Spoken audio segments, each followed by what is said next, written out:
Hai, Assalamualaikum warahmatullahi wabarakatuh. Perkenalkan, nama saya Asep Saiful Ahmad. Saya dari kelompok 3. Di sini saya akan mempresentasikan tentang sasaran inovasi pendidikan, yang dimana dosen pengampu kita yaitu Bapak Yandi Heriandi, MPD. Untuk mempersingkat waktu, mari kita lanjut aja ke penyampaian materinya. Nah, di dalam kelompok 3 di sini kami terdiri dari yang pertama saya sendiri Asep Saiful Rahman, yang kedua teman saya yaitu Mutiara Sari, dan yang ketiga Eka Septiani. Di sini tadi sudah dijelaskan bahwa dosen pengampu juga yaitu Bapak Yani Heriandi MPD, dan tema kita yang akan kita bahas yaitu sasaran inovasi pendidikan. Untuk sasaran inovasi pendidikan nanti ada bagian-bagiannya, yaitu pertama faktor utama sasaran inovasi pendidikan. Jadi apa saja sih sasaran inovasi pendidikan itu? Yang paling utama yaitu ada 5, yaitu yang pertama guru, yang kedua siswa, yang ketiga kurikulum, yang keempat fasilitas, dan yang kelima adalah lingkungan sosial masyarakat. Untuk pembahasan secara rincinya, saya akan membahaskan tentang sasaran inovasi pendidikan, yaitu tentang guru. Di sini guru dalam inovasi pendidikan. Dalam inovasi pendidikan, keterlibatan guru mulai dari perencanaan, inovasi pendidikan sampai dengan pelaksanaan dan evaluasinya memainkan peran yang sangat besar bagi keberhasilan suatu inovasi pendidikan. Hal ini mengapa? Karena guru terlibat langsung di dalam pendidikan. Guru yang merencanakan, guru yang melaksanakan, dan guru juga nanti yang mengevaluasi di dalam kelas. Tanpa melibatkan mereka atau guru, maka sangat mungkin mereka akan menolak inovasi yang diperkenalkan kepada mereka. Contoh, ketika pemerintahan memberikan sebuah inovasi yang baru, tapi guru tidak dilibatkan, maka ada kemungkinan nanti guru yang bertindak langsung akan menolak sesuatu hal tersebut. Hal ini karena apa? Karena mereka menganggap inovasi yang tidak melibatkan mereka adalah bukan miliknya yang harus dilaksanakan. Tetapi sebaliknya, mereka menganggap akan mengganggu ketenangan dan kelancaran tugas mereka. Oleh karena itu, dalam satu inovasi pendidikan, gurulah yang utama dan pertama terlibat, karena guru mempunyai peran yang luas sebagai pendidik, sebagai orang tua, sebagai teman, sebagai dokter, sebagai motivator, dan lain sebagainya. Sehingga di sini kami menggarisbawahi atau memberikan sesuatu yang tebal, yaitu perencanaan, pelaksanaan, evaluasi inovasi pendidikan. Sehingga pantas ketika guru merupakan faktor utama. Dalam urutannya itu yang pertama dalam sebuah inovasi pendidikan. Kemarin udah kita bahas bahwa yang namanya inovasi pendidikan itu adalah perubahan atau perkembangan di dalam sebuah pendidikan. Selanjutnya, inovasi pendidikan pada guru. Kira-kira inovasi apa sih yang harus dimiliki oleh seorang guru? Yaitu yang pertama, planning instruction, yaitu merencanakan pembelajaran yang akan disampaikan terhadap murid. Jadi guru harus mempunyai perencanaan yang matang dalam nanti mengajar di kelasnya. Yang kedua ada implementing instruction, yaitu menerapkan pembelajaran yang telah direncanakan sebelumnya dengan baik dan benar. Setelah direncanakan, maka diterapkan selanjutnya. Yang ketiga ada performing administrative, yaitu melaksanakan tugas administratif yang merupakan salah satu tugas guru sekolah. Yang ketiga ada communicating, yaitu mempunyai cara berkomunikasi yang baik dan relevan sehingga mudah dipahami dalam menyampaikan materi. Yang kelima yaitu development personal skill, terus mengembangkan kemampuan diri sehingga update dengan inovasi pendidikan yang berkembang sesuai zaman. Dan yang terakhir yaitu developing fulfill self, yaitu berusaha semaksimal mungkin untuk memunculkan kemampuan siswa yang mereka miliki. Itulah inovasi pendidikan pada guru. Terus selanjutnya ada yang namanya standar kompetensi guru. Guru yang baik itu mempunyai standar kompetensi keempat ini, yaitu satu, pertama kompetensi pedagogik. Kompetensi pedagogik merupakan kemampuan guru dalam hal pemahaman terhadap peserta didik. perancangan dan pelaksanaan pembelajaran, evaluasi hasil belajar, dan pengembangan peserta didik untuk mengaktualisasikan berbagai potensi yang dimilikinya. Terus yang kedua juga ada yang namanya kompetensi kepribadian. Guru yang mempunyai kepribadian yang baik, yaitu kemampuan personal yang mencerminkan kepribadian yang mantap, stabil, dewasa, arif, dan berwibawa, menjadi teladan bagi peserta didik dan berakhlak mulia.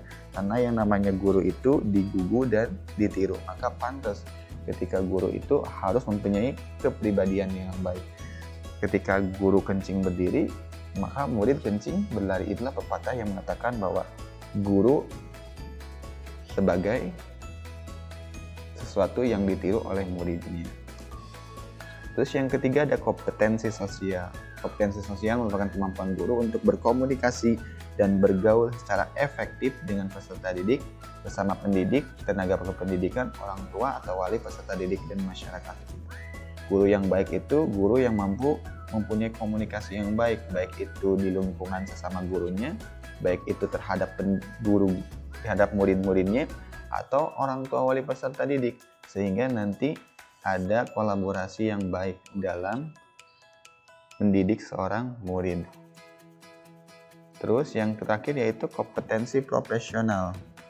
Kompetensi profesional merupakan penguasaan materi pembelajaran secara luas dan mendalam yang mencakup penguasaan materi kurikulum mata pelajaran di sekolah dan substansi keilmuan yang menaungi materinya, serta penguasaan terhadap struktur dan metodologi keilmuannya. Jadi ada yang namanya profesional, ada yang namanya proporsional. Jadi yang namanya profesional itu memiliki penguasaan materi yang baik dalam hal bidangnya. Oke.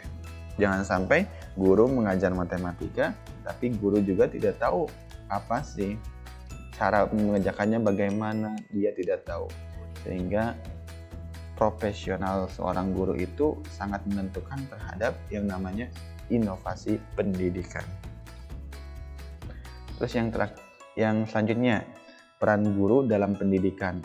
Di sini peran guru dalam pendidikan itu ada 4. Yang pertama, guru sebagai demonstrator, yaitu terus yang kedua guru sebagai pengelola kelas.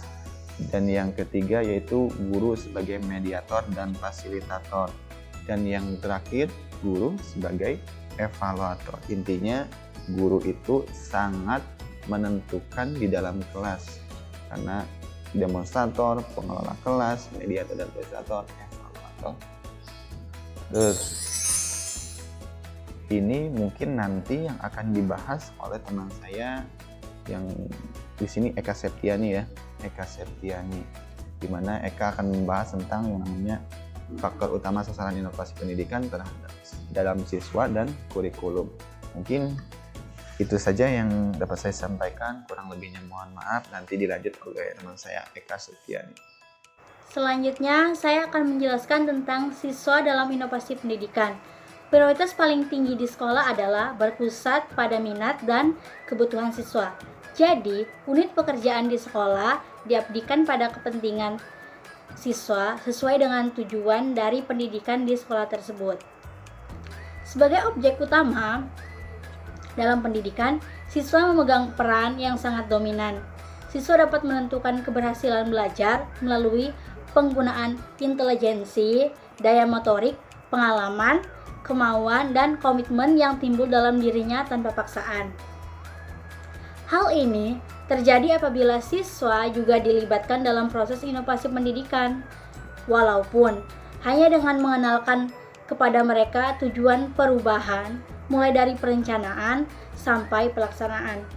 Peran siswa dalam inovasi pendidikan adalah sebagai penerima pelajaran, memberi materi kepada pelajaran pada sesama temannya, petunjuk, bahkan juga mereka bisa menjadi seorang guru. Selanjutnya, kurikulum dalam inovasi pendidikan. Kurikulum pendidikan lebih sempit dari kurikulum sekolah, meliputi program pengajaran dan perangkatnya. Kurikulum pendidikan merupakan pedoman dalam pelaksanaan pendidikan dan pengajaran di sekolah, sedangkan kurikulum sekolah merupakan bagian yang tidak dapat dipisahkan dalam proses belajar mengajar di sekolah, sehingga dalam pelaksanaan inovasi pendidikan, kurikulum memegang peranan yang sama dengan unsur-unsur lain dalam pendidikan. Tanpa kurikulum, inovasi pendidikan tidak akan berjalan sesuai dengan tujuan inovasi. Oleh karena itu, dalam inovasi pendidikan, semua perubahan yang hendak diterapkan harus sesuai dengan perubahan kurikulum. Dengan kata lain, perubahan kurikulum diikuti dengan pembaharuan pendidikan dan tidak mustahil perubahan keduanya akan berjalan searah. Inovasi kurikulum adalah gagasan atau praktik kurikulum baru dengan mengadopsi bagian-bagian yang potensial dalam kurikulum tersebut dengan tujuan memecahkan masalah atau mencapai suatu tujuan tertentu. Dalam bukunya, Ibrahim menyebutkan bahwa tipe keputusan inovasi pendidikan termasuk di dalamnya. Inovasi kurikulum dapat dibedakan menjadi 4, yaitu yang pertama, keputusan inovasi pendidikan opsional, yaitu pemilihan menerima atau menolak inovasi berdasarkan keputusan yang ditentukan oleh individu secara mandiri tanpa bergantung atau terpengaruh dorongan anggota sosial lain. Yang kedua, keputusan inovasi pendidikan kolektif, yaitu pemilihan menerima dan menolak inovasi berdasarkan keputusan yang dibuat secara bersama atas kesepakatan antar anggota sistem sosial. Yang ketiga, keputusan inovasi pendidikan otoritas, yaitu pemilihan untuk menerima dan menolak inovasi yang dibuat oleh seseorang atau sekelompok orang yang mempunyai kedudukan, status, wewenang, dan kemauan yang lebih tinggi daripada anggota lain dalam sistem sosial.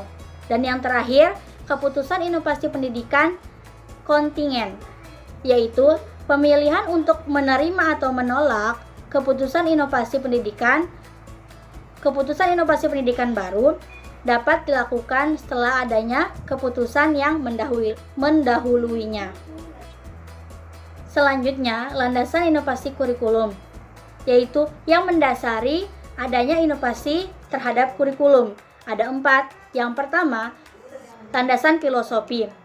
Filsafat membahas segala permasalahan manusia, termasuk pendidikan yang disebut filsafat pendidikan.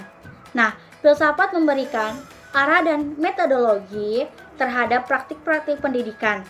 Kemudian, praktik-praktik pendidikan memberikan bahan-bahan bagi pertimbangan filosofis. Keduanya sangat berkaitan erat. Hal ini yang menyebabkan landasan filosofis menjadi landasan paling penting dalam pengembangan suatu kurikulum. Yang kedua, landasan psikologis kurikulum. Dalam proses pendidikan, yang terjadi adalah proses interaksi antar individu. Manusia berbeda dengan makhluk lainnya karena kondisi psikologisnya.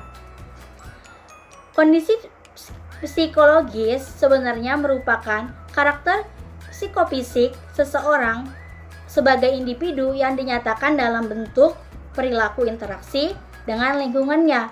Menurut Hidayat, di dalam bukunya tahun 2015 halaman 36, psikologis merupakan salah satu asas dalam pengembangan kurikulum yang harus dipertimbangkan oleh para pengembang kurikulum.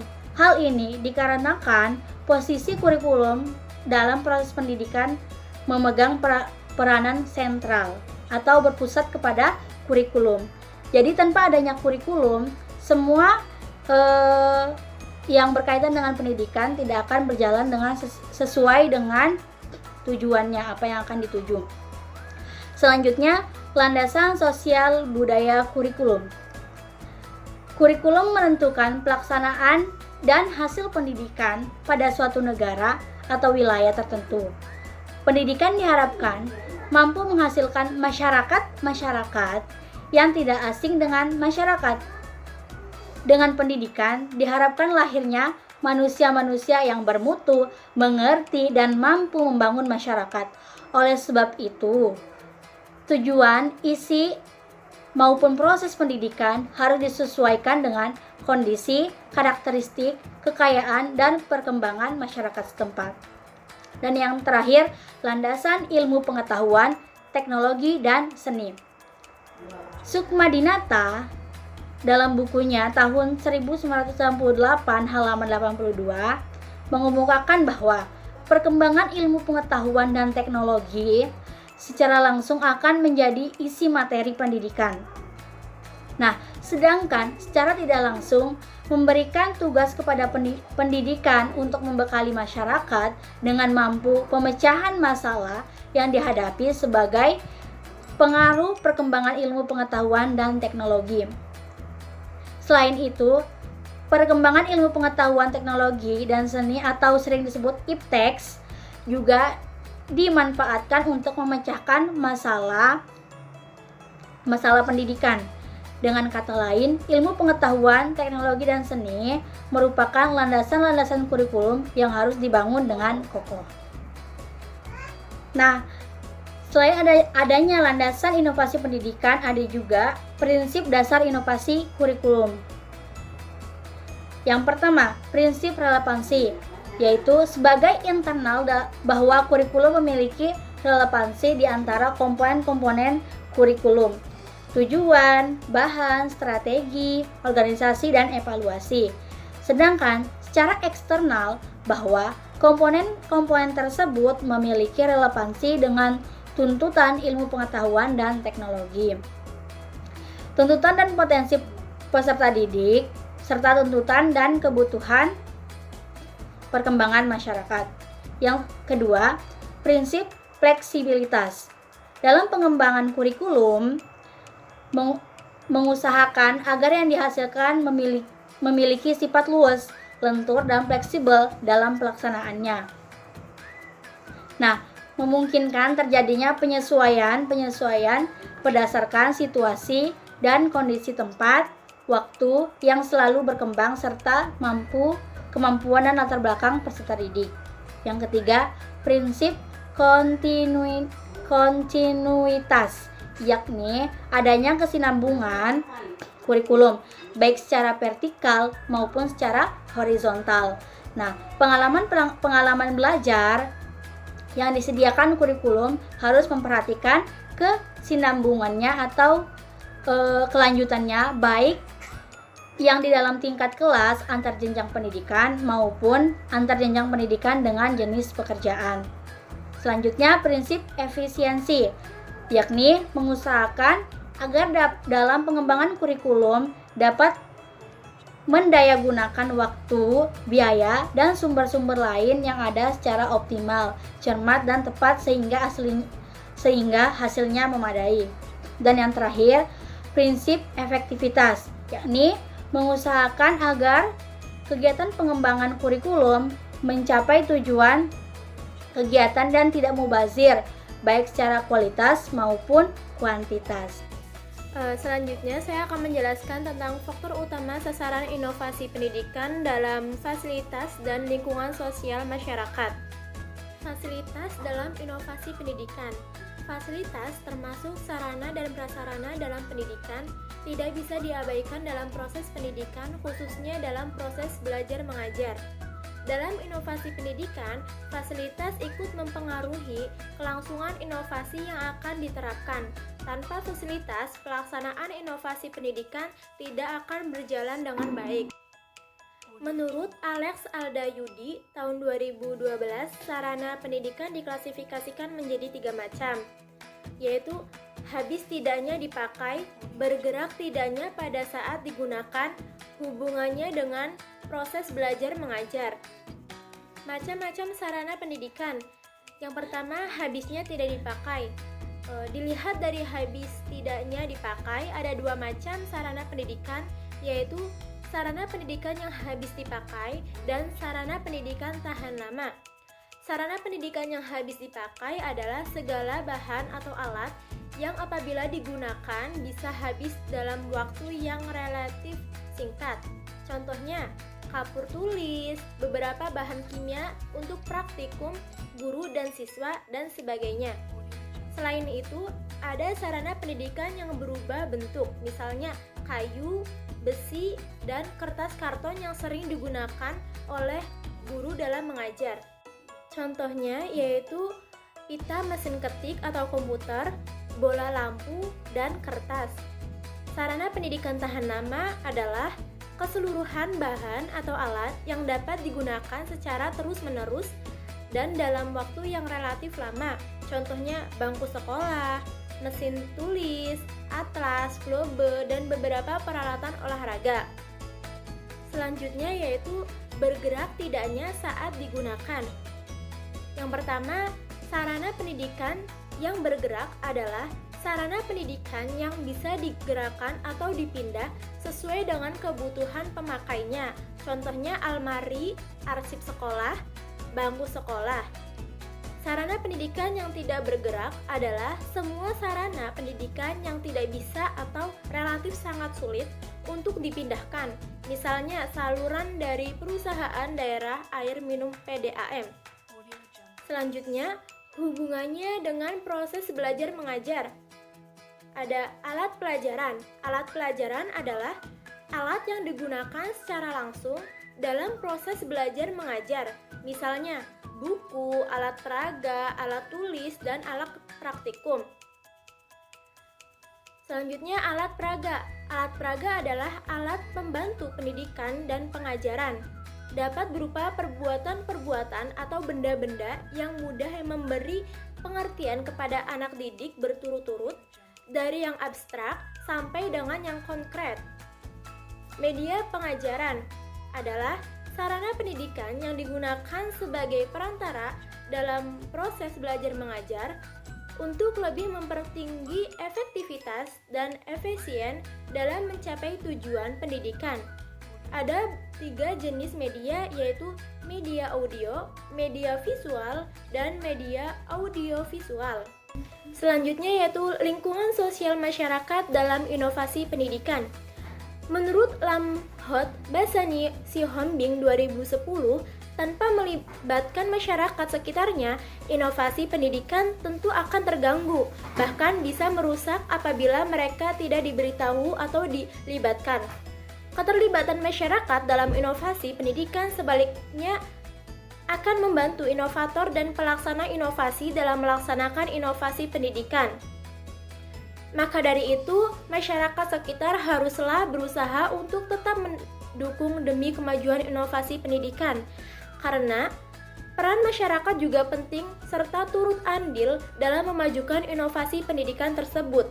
Apabila dalam masyarakat tersebut melakukan hal yang positif, maka hal tersebut juga akan berpengaruh positif terhadap kemajuan inovasi pendidikan. Seperti kesadaran masyarakat dalam melaksanakan perubahan yang sesuai dengan kebutuhan zaman. Untuk contoh pelaksanaan inovasi pendidikan di masyarakat seperti diadakannya kuliah kerja nyata atau KKN dan pengabdian masyarakat atau PEMA. Terima kasih banyak atas perhatiannya. Wassalamualaikum warahmatullahi wabarakatuh.